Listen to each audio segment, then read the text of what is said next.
नमस्कार दोस्तों, स्वागत है आप सभी का हमारे चैनल रोशन शाह स्टडी पॉइंट पर। आज के इस वीडियो में हम करने वाले हैं फिजिकल एजुकेशन का क्लास 12 चैप्टर 5। ठीक है, ये हमारे फर्स्ट टर्म का लास्ट चैप्टर है और इसके बाद हमारा फर्स्ट टर्म का सिलेबस खत्म हो जाएगा, तो ध्यान से देखिएगा इस चैप्टर को। इस चैप्टर को थोड़ा ब्रीफ ले लेते हैं कि हमने इसमें क्या पढ़ा था। इस चैप्टर का नाम है खेल और पोषण। हमने इस चैप्टर में पढ़ा था कि खेल के साथ साथ हम न्यूट्रिशंस कैसे ले सकते हैं, न्यूट्रिशंस हमें कैसे बैलेंस करते हैं हर स्पोर्ट्स को अच्छे से खेलने के लिए। इसके अंदर हमने न्यूट्रिशंस के बारे में जाना था कि लाइक विटामिन किस किस से हमें मिलता है, विटामिन होता क्या है, कार्बोहाइड्रेट क्या होते हैं, वसा क्या होती है, प्रोटीन क्या होता है, और हमारे जो भी चीज बैलेंस डाइट में हमें नीडेड होती है वो क्या क्या होती है।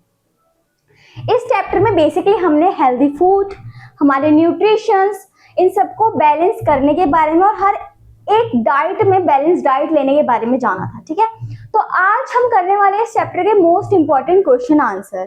ठीक है, जो आपके एग्जाम के पर्सपेक्टिव से ज्यादा इंपॉर्टेंट हो सकते हैं, उसमें भी आ सकते हैं और आपको आगे एक हेल्दी लाइफ के लिए भी शायद थोड़ा मोटिवेट कर सकते हैं। तो आइए शुरू करते हैं।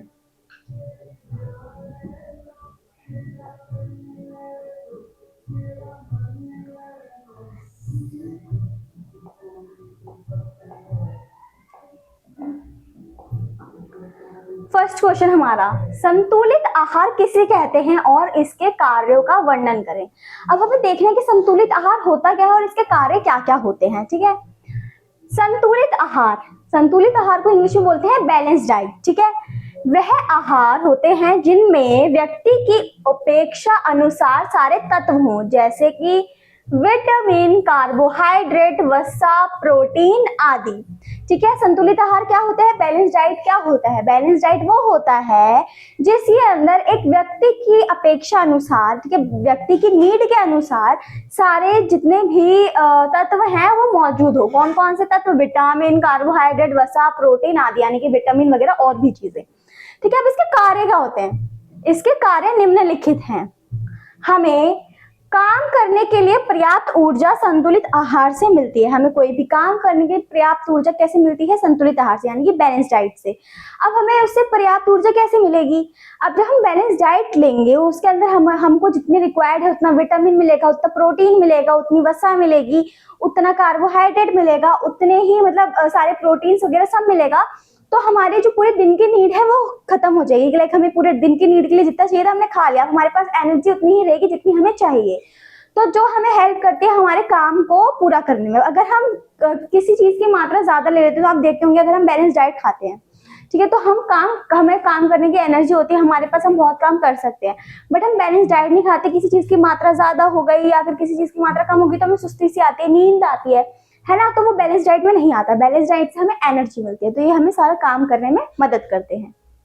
दूसरा, ये व्यक्ति की बुद्धि और विकास में सहायता करते हैं, यानी कि उनकी मेंटली और शारीरिक वृद्धि में, डेवलपमेंट में उनकी सहायता करते हैं, ग्रोथ और डेवलपमेंट में। ठीक है, थर्ड, संतुलित आहार से हमारे शरीर के सारे अंग सही प्रकार से बिना थके कार्य करते हैं। हमारे अंग के अंदर इतनी एनर्जी रहती है कि वो बिना थके सारा काम कर सकें। फोर्थ, संतुलित आहार शरीर की रोग प्रतिरोध क्षमता को बढ़ाता है। किसकी क्षमता को, रोग प्रतिरोध क्षमता, यानी कि हमारी शरीर को इतना अच्छा कर देते हैं कि लाइक हम किसी भी बीमारी से, जो छोटे मोटे वायरस हमें लगते रहते हैं उनसे हम लड़ सकते हैं। ठीक है, फिर ये शरीर में होने वाली हर प्रकार की बीमारियों से बचाव करता है और शरीर का सही भार बनाए रखता है। अगर हम बैलेंस डाइट लेते हैं तो हमारे जितनी उम्र है उस हिसाब से हमारा हाइट होनी चाहिए, उस हिसाब से हमारा वेट होना चाहिए, तो ये वो बनाए रखता है। हमारा क्या बनाए रखता है, बैलेंस वेट होता है हमारे शरीर का बैलेंस डाइट की वजह से। ठीक है, नेक्स्ट क्वेश्चन, हमारे शरीर के लिए प्रोटीन कितना उपयोगी है। हमें हमारे शरीर को प्रोटीन चाहिए तो वो कितना उपयोगी है हमारे शरीर के लिए।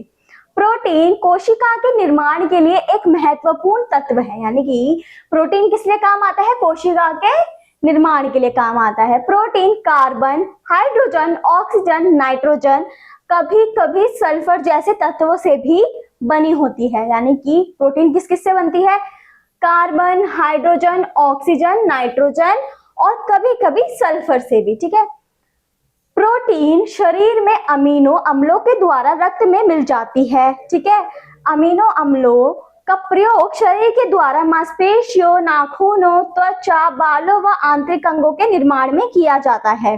किसके निर्माण में? नाखूनों, त्वचा, बालों व आंतरिक अंगों के निर्माण के लिए। प्रोटीन जल और अम्लों में संतुलन बनाए रखती है। ठीक है, यह ऑक्सीजन या पोषक तत्व को कोशिकाओं तक ले जाती है तथा प्रतिरोधक तत्व बनाती है। तो प्रोटीन का क्या काम होता है? प्रोटीन हमारी मांसपेशियों के लिए बहुत अच्छा होता है। हमारे ये अमीनो अम्लों में हमारे जो खून होते हैं उनको आगे बढ़ाने में मदद करता है, पूरे शरीर में पहुंचाने में मदद करता है। इससे हमारे नाखून, बाल, त्वचा अच्छी रहती है। फिर इसके बाद ये जल और जो अमीनो है इन सब में डिफरेंस रखता है और ये ऑक्सीजन और पोषक तत्वों को पूरे शरीर में भी ट्रांसपोर्ट करता है, यानी कि पहुंचाता है। ठीक है, अब हमारा थर्ड क्वेश्चन क्या है? कार्बोहाइड्रेट क्या है? साधारण व जटिल कार्बोहाइड्रेट में अंतर स्पष्ट कीजिए। अब हमें बताना कार्बोहाइड्रेट होता क्या है और इन दोनों के बीच में अंतर क्या होते हैं। ठीक है, कार्बोहाइड्रेट हमारे आहार का सबसे महत्वपूर्ण अंग है। ठीक है, सबसे महत्वपूर्ण अंग होता है हमारा कार्बोहाइड्रेट। यह ऊर्जा का मुख्य स्रोत है। क्योंकि ये ऊर्जा का मुख्य स्रोत है इसलिए हमें कार्बोहाइड्रेट लेना जरूरी होता है। भिन्न भिन्न रासायनिक संयोजन के कारण कार्बन डाइऑक्साइड मुख्य दो प्रकार के होते हैं। कार्बोहाइड्रेट मुख्य दो प्रकार के होते हैं। देखते हैं अभी कौन कौन से। पहला, साधारण कार्बोहाइड्रेट। साधारण कार्बोहाइड्रेट होता क्या है? यह अनाज जैसे गेहूं, चावल आदि व रसीले फल जैसे गन्ना, चुकंदर, आम, अनाज आदि में पाए जाते हैं। ठीक है, कहाँ पाए जाते हैं? गेहूं में, चावल में। ठीक है, फल, रसीले फलों में, गन्ना, चुकंदर, आम आदि। ठीक है, पाए जाने वाला स्वाभाविक मिठास है, यानी कि नेचुरल मिठास। इसमें शर्करा मोनोऑक्साइड डाइसेक्राइड्स के रूप में मिलती है, यानी कि इन दोनों के रूप में मिलती है। क्या मिलती है? शर्करा। जैसे ग्लूकोज, फ्रुक्टोज, सुक्रोज व मोल्टोज यह पानी में घुलनशील व स्वाद में मीठे होते हैं। ठीक है, जो बच्चे साइंस ज्यादा पढ़ते होंगे उनको पता होगा, लाइक हम कोई भी फूड कंज्यूम करते हैं तो उसमें से हमारे शरीर ग्लूकोज अलग कर देता है, बहुत सारी चीजें अलग कर देता है। तो वो जो चीज हमें नेचुरल चीजों से मिलती है, यानी कि ये जो फल हो गए, रसीले फल हो गए, गन्ना, चुकंदर, आम हो गया, अनाज हो गए, गेहूं, चावल, इनसे जो हमें नेचुरल मिठास मिलती है ना, और इनकी वजह से जो हमें ग्लूकोज वगैरह मिलता है, तो वो हमारा क्या कहलाता है? साधारण कार्बोहाइड्रेट, यानी कि नेचुरल मिठास। और ये सारे पानी में घुलनशील होते हैं। ठीक है, अब हमारा आता है जटिल कार्बोहाइड्रेट। अब जटिल कार्बोहाइड्रेट क्या होता है? ऑब्वियसली जब साधारण पानी में घुलनशील है तो जटिल नहीं होगा। तो साधारण कार्बोहाइड्रेट से विपरीत ये स्वाद में मीठे नहीं होते। ठीक है, मतलब ये उसका विपरीत है। ठीक है, ये उसका अपोजिट है। तो आप याद रखना, अगर आप भूल जाओ तो आप ये याद रख सकते हो कि लाइक साधारण कार्बोहाइड्रेट से विपरीत है। ठीक है, इनमें शर्करा पॉलीसैकेराइड के रूप में पाई जाती है। यह पानी में घुलती नहीं है। ठीक है, इनमें स्टार्च, ग्लूकोज व सेल्यूलोज प्रमुख हैं, जो कि आलू, गेहूं, मक्का, चावल, गाजर आदि में मुख्य रूप से पाए जाते हैं। आहार में कार्बोहाइड्रेट की अधिक मात्रा पॉलीसैकेराइड से प्राप्त होती है। ठीक है, पॉलीसैकेराइड मतलब क्या होते हैं? ये वाली क्या बोलते हैं? कार्बोहाइड्रेट, यानी कि जटिल कार्बोहाइड्रेट, जो हमें किस किस से मिलती है? आलू से, गेहूं से, मक्का से, चावल से, गाजर से आदि से। ठीक है, ये पानी में घुलनशील नहीं होती, ये स्वाद में मीठे नहीं होते। इनमें सबसे ज्यादा मेन क्या होती है? स्टार्च। तो जिस भी चीज में स्टार्च होती है वो क्या होते हैं? हमारे जटिल कार्बोहाइड्रेट, जो हमारे हेल्थ के लिए इंपॉर्टेंट है, क्योंकि हमें कार्बोहाइड्रेट की मात्रा आहार में कहाँ से मिलती है? पॉलीसैकेराइड से। ठीक है, जो कि मिलते हैं हमें चावल, मक्का, इन सब में, जिसमें स्टार्च होता है। ठीक है, नेक्स्ट क्वेश्चन, जल हमारे लिए कितना उपयोगी है? अब जल हमारे लिए बहुत उपयोगी कैसे? ठीक है, ये तो सबको ही पता होगा, सबको पता है कि जल हमारे लिए इतना उपयोगी क्यों होता है, क्योंकि हम वेरियस टाइप ऑफ काम हमारा पानी से ही होता है। ठीक है, अब कोई भी काम हमें करना हो उसमें पानी हमें नीडेड होता है। लिटरल अगर हम बोल भी रहे हैं तब भी हमें पानी चाहिए होता है, क्योंकि हमारा गला सूख जाता है बोल बोल के। तो जल हमारे लिए बहुत उपयोगी है। जल हमारे आहार का एक महत्वपूर्ण तत्व है, क्योंकि हमारे शरीर का लगभग 70% भाग जल है और हमारे रक्त में भी 90% भाग जल ही होता है। यह हमारे शरीर के तापमान को नियमित करता है। हम शरीर के भार को 2% भाग जल के रूप में खो देते हैं। 2% भाग को जल के रूप में खो देते हैं। इसकी कमी को हम जल पीकर पूरा करते हैं, इसकी कमी को ही हम जल पीकर पूरा करते हैं, इसलिए हमें जल नीडेड होता है। ये हमारे शरीर की तापमान को नियंत्रण में रखता है और शरीर की विविध आंतरिक क्रियाएं तरल माध्यम में ही होती है। अब जल हमारे लिए क्यों महत्वपूर्ण है? जल हमारे लिए इसलिए महत्वपूर्ण है क्योंकि हमें पता है कि हमारे शरीर का 70% भाग जल से बना हुआ है और हमारे ब्लड के अंदर भी 90% जो होता है वो पानी ही होता है, ठीक है। फिर हमारी जो दैनिक क्रिया होती है उसकी वजह से हम 2% भाग अपना खो देते हैं जल का। पसीने आना, काम कर रहे हैं पसीने आना, ठीक है, और भी वेरियस काइंड ऑफ होते हैं एग्जाम्पल्स। तो अब इनकी वजह से हम खो सकते हैं अपना 2% भाग, और इस 2% भाग को पूरा करने के लिए हमें जल पीना पड़ता है, हमें जल नीडेड होता है। अब हमारे अंदर शरीर के अंदर जो भी आंतरिक क्रियाएं होती हैं वो जल के द्वारा ही होती है, मैक्सिमम क्रियाएं जल के द्वारा होती है, तो जल हमें उसके लिए भी नीडेड होता है, ठीक है। तो बेसिकली जल हमें इसलिए नीडेड होता है ताकि हम अपने शरीर के जो 2% भाग हम खो देते हैं उसको हम पूरा कर सकते हैं। अपने शरीर को एक अच्छा मतलब शरीर एक मैकेनिज्म की तरह ही काम करता है, ऐसा मशीन ही काम करती है, वो 24 घंटे चलता रहता है, कुछ ना कुछ करता ही रहता है। लाइक मेरे अभी हाथ चल रहे हैं, मैं खाना खाऊंगा तो फिर उसके बाद मेरा पेट अपना काम करेगा उसको पचाने के लिए। तो अलग अलग काम के लिए हमें जल नीडेड ही होता है, इसलिए हम जल को ज्यादा कंज्यूम करना चाहिए। हमें एक इंसान को 4 से 5 लीटर जल पीना चाहिए एक दिन में, ठीक है। अब आता है सूक्ष्म पोषक तत्वों की संक्षिप्त व्याख्या कीजिए। अब सूक्ष्म पोषक तत्व क्या होते हैं? सूक्ष्म पोषक तत्व ऐसे पोषक तत्व हैं जिनकी जरूरत हर दिन होती है लेकिन बहुत ही कम मात्रा में, ठीक है, जिनकी हमें नीड तो होती है रोज पर बहुत कम मात्रा में। सूक्ष्म पोषक तत्व बहुत ही महत्वपूर्ण भूमिका निभाते हैं। शरीर के अंदर होने वाली सभी रासायनिक क्रियाओं में सूक्ष्म पोषक तत्व शामिल होते हैं। विटामिन और खनिज ही सूक्ष्म पोषक तत्व होते हैं। रासायनिक क्रिया क्या होती है हमारे शरीर में? जब हमारा जो स्टमक होता है वो खाना पचा रहा होता है तो हमें पता है ना, वो HCl प्रोड्यूस करता है ताकि खाना पच जाए, तो वो हमारी रासायनिक क्रिया होती है जिसके लिए हमें चाहिए होता है सूक्ष्म पोषक तत्व। अब सूक्ष्म पोषक तत्व हमें किससे मिलता है? विटामिन और खनिज से, ठीक है। नेक्स्ट क्वेश्चन, 6th क्वेश्चन, अल्प आहार के नुकसान का क्या अर्थ है? अल्प आहार के नुकसान का अर्थ है शरीर में कैलोरी की अत्यधिक कमी। अल्प आहार मतलब डाइटिंग, ठीक है, इनकी कमी। व्यक्ति आहार को काफी कम कर देता है जिसके शरीर में ऊर्जा की बहुत कमी हो जाती है तथा व्यक्ति थकान महसूस करता है और उसके शरीर में थकावट व दर्द रहता है। अब हमें डाइटिंग तो पता है, आजकल बहुत लोग डाइटिंग करते हैं पतला होने के लिए, हेल्दी रहने के लिए, बट डाइटिंग के क्या प्रभाव हो सकते हैं, हानिकारक प्रभाव हो सकते हैं, वो उन्हें नहीं पता होता।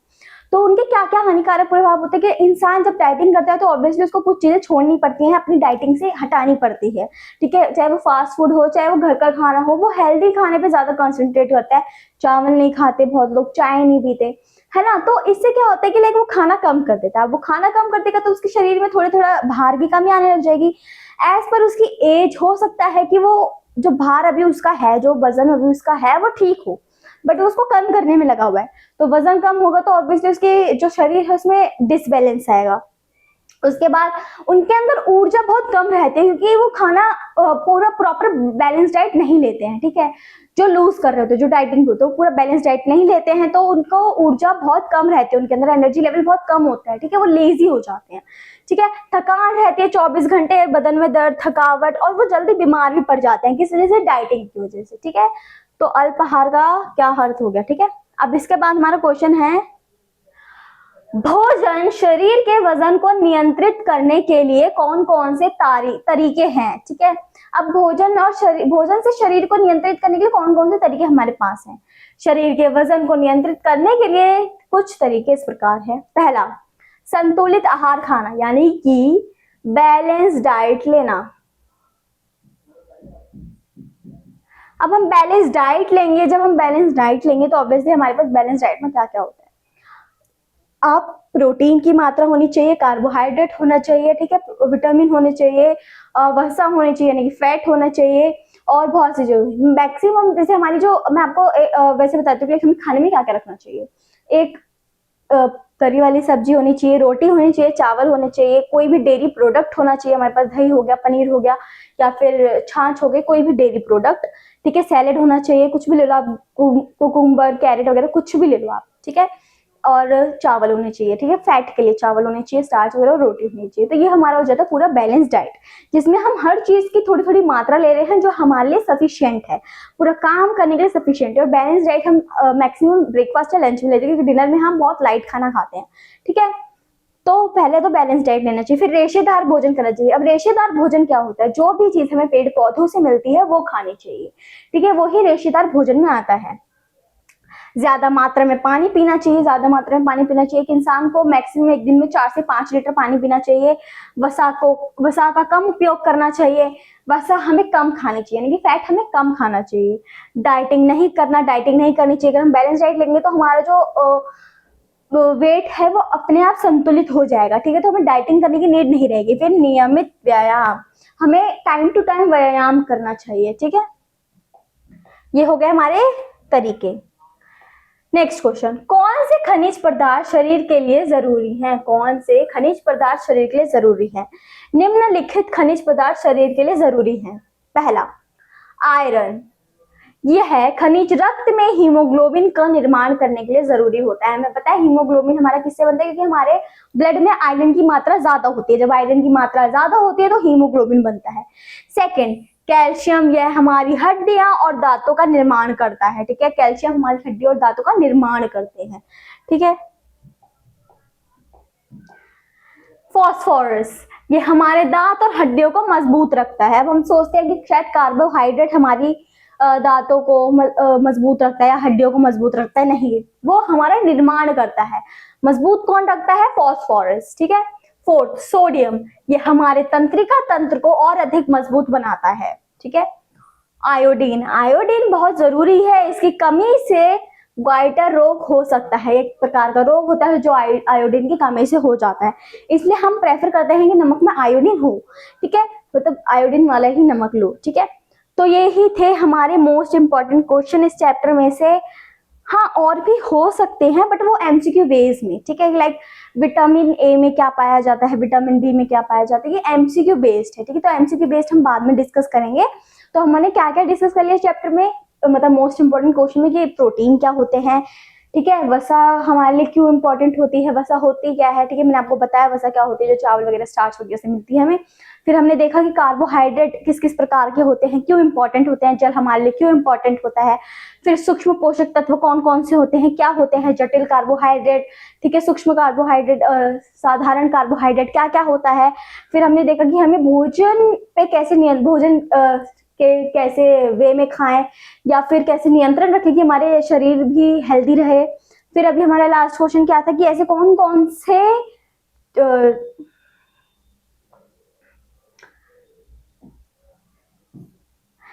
कौन से खनिज पदार्थ है जो हमारे नीडेड होते हैं, जैसे कि आयोडीन हो गया, आयरन हो गया, कैल्शियम हो गया, ठीक है, फास्फोरस हो गया। तो ये सब चीजें इसके अंदर मोस्ट इंपॉर्टेंट थी, ठीक है। ये आपसे पूछा जा सकता है 5 नंबर में, 8 नंबर में, किसी भी नंबर में पूछा जा सकता है। आप अगर 5 नंबर में पूछे तो अगर आप 5-6 पॉइंट भी लिख दोगे तब भी आपको नंबर मिल जाते हैं, ठीक है। तो मिलते हैं आपसे हमारी अगली वीडियो में, तब तक के लिए टेक केयर।